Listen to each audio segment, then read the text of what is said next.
आपण TH चे sound बघणार आहोत आज. कुठले? TH.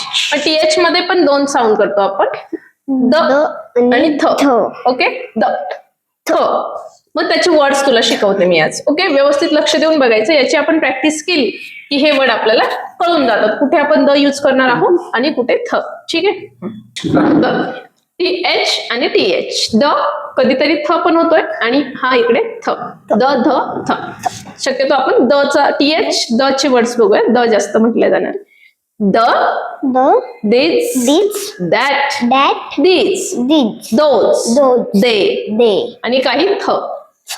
think, thank, trick, thin, thumb, throw. तर अशाच प्रकारे आपण जर मुलांना प्रॅक्टिस दिली आणि त्यांच्याकडनं रीडिंग करून घेतली तर मुलं लवकर शिकतील. कारण फक्त फोनिक शिकून होणार नाही, तर त्यांच्याकडून आपल्याला रीडिंग करून घेणं पण तितकेच महत्वाचे आहे. कारण आपल्या क्लासचे जेवढेही मुलं असतात त्यांना फक्त फोनिक्सनी फायदा होत नाही, तर त्याची प्रॅक्टिस घेणंही गरजेचं असतं. मग प्रॅक्टिस कशी? तर रीडिंग थ्रू शॉर्ट आपण पॅसेज देऊ शकतो, लॉंग देऊ शकतो आणि ते फोनिक्स कसं युटिलाइज करता येईल त्यांना आणि त्यांचा वापर करता येईल, तर त्या पद्धतीने ते लवकर शिकतील. आणि जर असेच व्हिडिओ तुम्हाला हवे असतील आमच्या ज्ञानपीठ कोचिंग क्लासेस चॅनलला फॉलो करा. धन्यवाद.